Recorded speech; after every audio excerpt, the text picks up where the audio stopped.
नमस्कार। आप देख रहे हैं स्टेटमेंट टीवी। हमारा देश विविधताओं से भरा है। आज हम भारत की विविधता की एक खूबसूरत मिसाल पर चर्चा करने वाले हैं। हम आज मेघालय से आ रही एक खबर का पंचनामा करने जा रहे हैं। मेघालय की डिस्ट्रिक्ट ऑटोनोमस काउंसिल में खासी संपत्ति विधेयक 2021 पेश किया गया है, जिसमें पैतृक संपत्ति के बंटवारे के नए नियम तय किए जाने हैं। आइए पहले हम मेघालय के फिलहाल जो वहां पर पैतृक संपत्ति के बंटवारे के रूल रेगुलेशन हैं उन पर चर्चा करते हैं। इस खबर का पंचनामा करने से पहले मेरा आपसे आग्रह है कि यदि अभी तक आप स्टेटमेंट टीवी से नहीं जुड़ पाए हैं तो प्लीज यूट्यूब पर जाकर स्टेटमेंट टीवी को सब्सक्राइब कर लें। स्टेटमेंट टीवी के फेसबुक पेज को लाइक कर लें ताकि आपको स्टेटमेंट टीवी की सभी समाचार, सभी अपडेट, सभी नोटिफिकेशन समय समय पर मिलते रहें। आज हम देश के बड़े खूबसूरत प्रदेश मेघालय की चर्चा करने वाले हैं। आपको पता होगा कि मेघालय में दुनिया में सबसे ज्यादा बरसात होती है और यहाँ पर 3 ट्राइबल प्रजातियां पाई जाती हैं, जिसमें गारो, खासी और तीसरी प्रजाति है जंतिया। ये तीनों ट्राइबल प्रजातियां हैं जो महिला केंद्रित व्यवस्था मैट्रिलिनियल के लिए जानी जाती हैं। आपके मन में एक उत्सुकता जागी होगी कि मैट्रिलिनियल व्यवस्था क्या है। इससे पहले तो इस तरह की हमने कोई व्यवस्था सुनी नहीं है, लेकिन मैट्रिलिनियल व्यवस्था को समझने से पहले आपको जो और व्यवस्थाएं हैं हमारे पारिवारिक ढांचे में, जो हमारे सामाजिक प्रधान में, हमारे सामाजिक व्यवस्था में जो और व्यवस्थाएं हैं, हम पहले उन पर चर्चा करते हैं, फिर हम मैट्रिलिनियल व्यवस्था को समझ पाएंगे। देखिए, हम जिस समाज में रह रहे हैं वहां पर जो व्यवस्था है उसे पैट्रियार्कल समाज कहते हैं, जो कि पितृत्व प्रमुख समाज होता है, जहां पे पुरुष का सत्ता रहती है, पुरुष सत्तात्मक सिस्टम होता है, पुरुष पर ही सारा सिस्टम आधारित होता है, पुरुष ही सारे निर्णय लेता है, पुरुष ही किसी पंचायत की हिस्सा बनता है। और इस व्यवस्था में जो पुरुष है वो अपनी संपत्ति भी अपने बेटों को ही आगे दे के जाता है।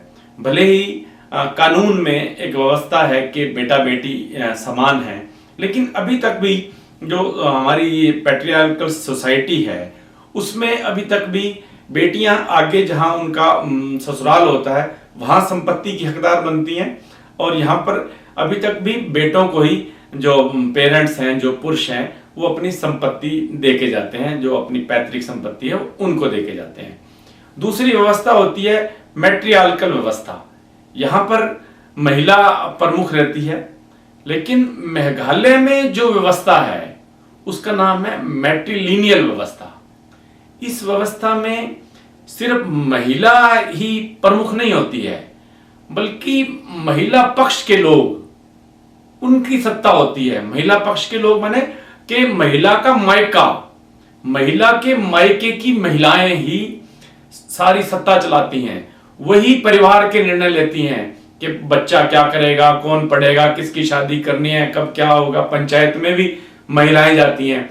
और सबसे बड़ी बात पता है क्या है, अब हमारे यहाँ पे पुरुष और महिला की शादी होती है तो महिला ट्रांसफर करती है, महिला ट्रांजिट करती है पुरुष के घर पे आने के लिए। लेकिन मेघालय में बिल्कुल उलट है। इससे मेघालय में महिला बारात लेके आती है और जो पुरुष है वो ट्रांजिट करता है महिला के घर रहने के लिए।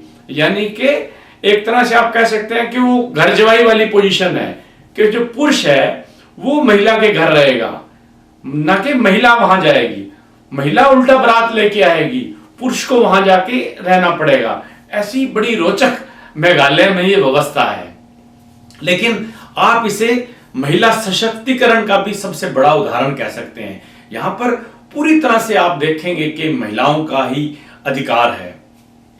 जो हमारी सोसाइटी है, पैट्रियार्कल सोसाइटी है, इसमें पैतृक संपत्ति पर तो बेटों का ही अधिकार दिया जाता है कि बेटों के नाम पर ही की जाती है।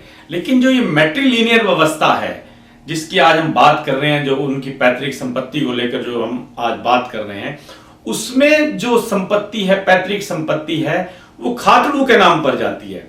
खातड़ू माने उनकी ट्राइबल लैंग्वेज में खातड़ू जो है, जो परिवार की सबसे छोटी बेटी होगी उसके नाम पे संपत्ति जाएगी। अब मान लीजिए कि भाई बहन है तो भाई के नाम संपत्ति नहीं जाएगी, बहन के नाम संपत्ति जाएगी। और अगर दो बहनें हैं तो आप सोच रहे होंगे तो किसके नाम जाएगी, तब भी दोनों में से जो छोटी बहन होगी उसके नाम पर संपत्ति जाएगी। छोटी को ही खातड़ू बोलते हैं उनकी लैंग्वेज में। अब आप सोच रहे होंगे कि ये क्या बात है, बड़ी बहन के नाम क्यों नहीं है, वो लोग ऐसा क्यों करते हैं। एक्चुअली उन लोगों का ये मानना है कि अगर बड़ी के नाम कर दी तो छोटी की केयर कौन करेगा।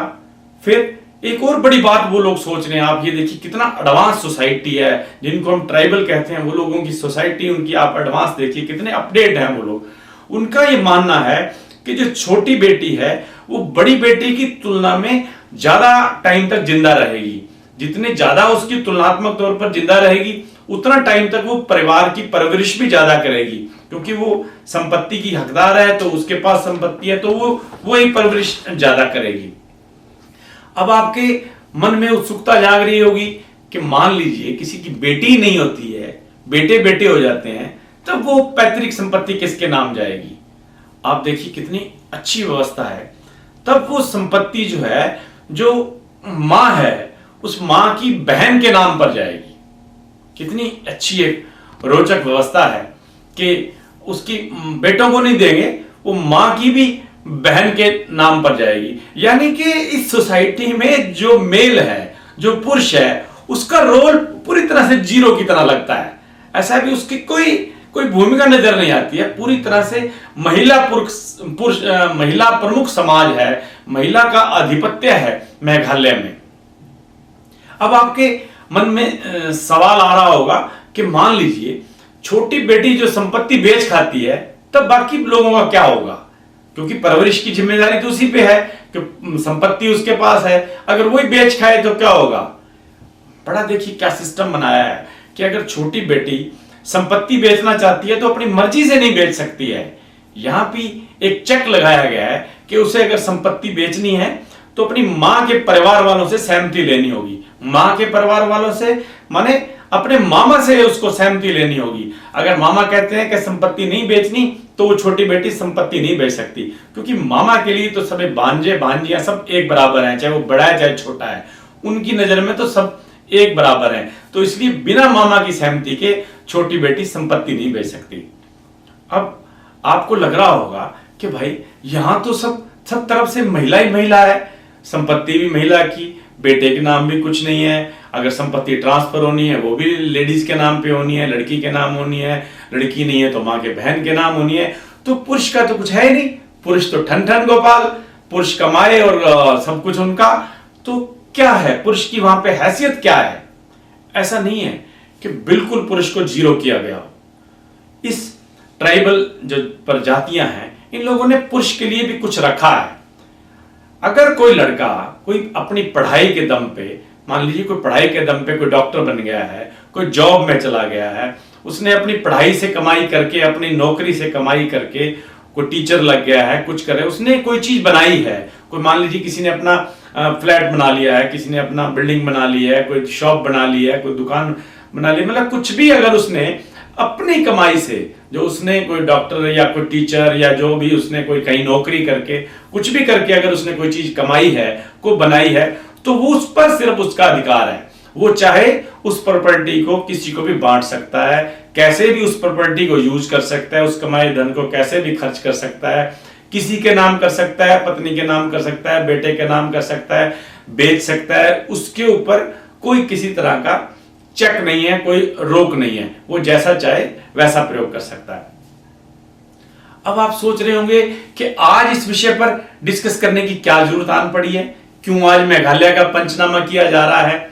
असल में मेघालय की जो डिस्ट्रिक्ट ऑटोनोमस काउंसिल है, उसमें खासी इनहेरिटेंस बिल आया है, जो उसकी पैतृक संपत्ति को लेकर है कि पैतृक संपत्ति का जो ट्रेडिशनल तरीका चला आ रहा है भी क्या इसमें चेंज किया जाए। क्या मेघालय की जो काउंसिल है वो हमारे यहाँ जिस तरह से नगर परिषद है या नगर पालिकाएं हैं उसी तरह से हैं, लेकिन वो ऑटोनोमस हैं, उनको ऑटोनोमस स्वायत्त संस्थाएं हैं, उनको ये स्वायत्तता कहां से मिली है। अगर आप हमारा भारतीय संविधान की शेड्यूल 6 देखें तो उसमें ट्राइबल जो स्टेट्स हैं, जैसे असम हो गया, मिजोरम हो गया, त्रिपुरा हो गया और ये मेघालय हो गया, इन 4 स्टेट्स को स्वायत्त संस्थाएं काउंसिल बनी हुई हैं इन 4 स्टेट्स में, क्योंकि इन 4 स्टेट्स में ट्राइबल रहते हैं। और काउंसिल जो भी रूल रेगुलेशन, जो लॉ या जो बिल पास हो जाता है वो मेघालय में इन ट्राइबल सभी जातियों पे मान्य होता है। हमारे संविधान के कानून की तरह इसकी मान्यता है। ये इतनी स्वायत्त काउंसिल है कि जो भी बिल यहाँ पे पास होगा वो मान्य होगा।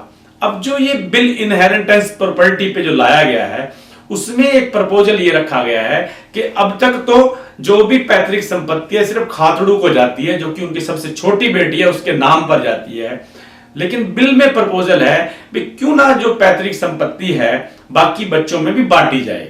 अभी इस पर चर्चा होनी बाकी है कि क्या ये बिल पास होता है कि नहीं होता है। लेकिन हम आपको आज मेघालय की डाइवर्सिटी और हमारे देश की जो खूबसूरती है संविधान की और हमारी डाइवर्सिटी की जो खूबसूरती है उसके बारे में हम आज आपको बताने के लिए आए थे, ताकि आपको भी मेघालय का थोड़ा नॉलेज हो कि मेघालय में देखिए किस तरह से रोचक व्यवस्था है कि पुरुष शादी के बाद पुरुष लड़की के घर जाके रहने लगता है और वहां पे लड़कियों के पास ही सारी सत्ता है, वही सब कुछ निर्णय लेती हैं, वही तय करती हैं कि आगे बच्चे कहाँ पढ़ने जाएंगे, कौन क्या होगा। पंचायत में भी वो लड़कियां ही सारा कुछ देखते हैं।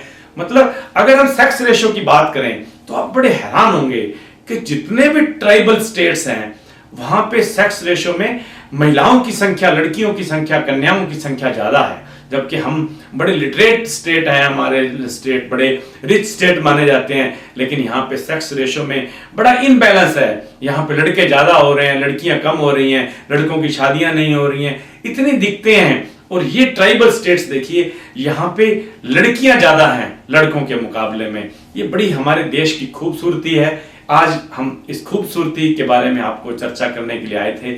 फिर कोई नई ऐसा कोई समाचार आएगा उसका पंचनामा करने के लिए आपके सामने फिर प्रस्तुत होंगे। और आपसे एक बार फिर जाते जाते आग्रह कि यदि अभी तक आपने स्ट्रीट मिल टीवी को सब्सक्राइब नहीं किया है तो प्लीज यूट्यूब पर जाकर स्ट्रीट मिल टीवी को सब्सक्राइब कर लें। फिर मिलेंगे किसी नए समाचार के पंचनामा के साथ। तब तक के लिए नमस्कार। Better known as Chopra TV Corner, located in Sanjay Gandhi Chowk. LED TVs, air conditioners, coolers, every type of fans, gas stoves, water heaters, multimedia players, home theaters, music systems, refrigerators, microwave ovens, washing machines, etc.